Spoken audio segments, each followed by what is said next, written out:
Hi friends, നമസ്തേ. ഇന്ന് class കഴിഞ്ഞു. ഡിന്നറിനുള്ള പരിപാടിയാണ്. അപ്പം ഉണ്ടാക്കുന്നു. ഉണ്ടോ? തൃശ്ശൂർക്കാരുടെ അപ്പല്ലേ വെള്ളപ്പം. കണ്ടോ? കലക്കി വെക്കുക. രാവിലെ കലക്കി വെച്ചതാട്ടോ. ഒന്നാണ്ടോ? ഹായ്, നല്ല പൂ പോലത്തെ അപ്പം. പാലപ്പന്നോ വെള്ളയപ്പന്നോ എന്ത് വേണം വേണം. ഇതാ ചട്ടിയിൽ കോരി ഒഴിക്കുക. അപ്പോൾ ചാനലൊക്കെ എല്ലാവർക്കും ഇഷ്ടപ്പെടുന്നുണ്ടെങ്കിലേ ലൈക്ക് ചെയ്യണം, കമൻറ്റ് ചെയ്യണം, ഷെയർ ചെയ്യണം. നല്ല നല്ല കമൻറ്റുകൾ ഇടണം കേട്ടോ. സബ്സ്ക്രൈബ് ചെയ്യാൻ മറക്കരുതേ. എന്നെ ഒന്ന് സപ്പോർട്ട് ചെയ്യുന്ന എല്ലാവരും. രാത്രിക്കുള്ള അപ്പം റെഡി. പട്ടിക്കുട്ടി കൊണ്ട് ഞാൻ തോറ്റു. ഇതിൽ ഭയങ്കര കുറുമ്പിയാ. കണ്ടോ അപ്പം കണ്ടോ? ഇതാ ഇത് അരി കുതിർത്ത് തേങ്ങയും കൂടി അരച്ച് അല്പം ഈസ്റ്റ് ഇട്ടിട്ട്, കുറച്ച് ഈസ്റ്റ് ഇടാനേ പാടുള്ളൂ. കുറേ ഇടേണ്ട ആവശ്യമില്ല, വീട്ടാവശ്യത്തിനല്ലേ. എന്നിട്ട് പഞ്ചസാര, ഒരല്പം പഞ്ചസാര, അധികം മധുരമൊന്നും വേണ്ട. ഒരു 1/4 ടീസ്പൂൺ പഞ്ചസാരയെ ഉപയോഗിക്കാൻ പാടുള്ളൂ. അതൊന്ന് ഫെർമെൻ്റ് ആവാൻ.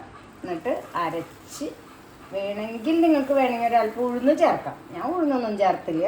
നമ്മുടെ തൃശ്ശൂർക്കാരുടെ വെള്ളപ്പല്ലേ, അതിൽ ആരും ഉഴുന്ന് ചേർക്കില്ല. അല്ലെങ്കിൽ കള്ള് ചേർക്കും, അല്ലെങ്കിൽ ഈസ്റ്റ് ചേർക്കും. ഓക്കെ.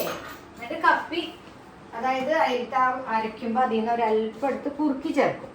അതാണ് സീക്രട്ട്. കേട്ടോ? നല്ല പൂ പോലത്തെ പാലപ്പം ഇങ്ങനെ ചുറ്റിക്കുക. ക്രിസ്പി നല്ല സോഫ്റ്റായിട്ട് വരും. ഇങ്ങനെ മറ്റേ ഹോള് വന്നിട്ടേ അടച്ചു വയ്ക്കാൻ പാടുള്ളൂ കേട്ടോ. നോക്കണം.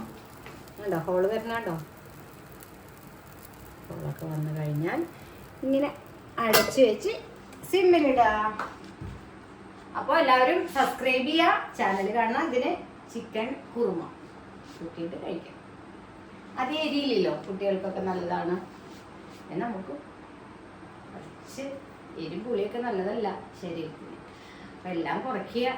ഉപ്പ് കുറയ്ക്കുക, ഷുഗർ കട്ട് ചെയ്യുക, ചോറ് കുറയ്ക്കുക, കാർബ്സ് കുറയ്ക്കുക, വേറെ എന്തെങ്കിലുമൊക്കെ കഴിക്കുക.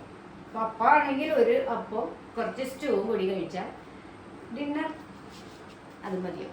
വേണമെങ്കിൽ പുഴുങ്ങിയ ഒരു മുട്ടയും കൂടി ചേർക്കാം. ഓക്കെ. അപ്പോൾ എല്ലാവരും സബ്സ്ക്രൈബ് ചെയ്യണം. ഹെൽത്തൊക്കെ നല്ലോണം കെയർ ചെയ്യണം കേട്ടോ. നന്നായിട്ട് വ്യായാമം ചെയ്യണം.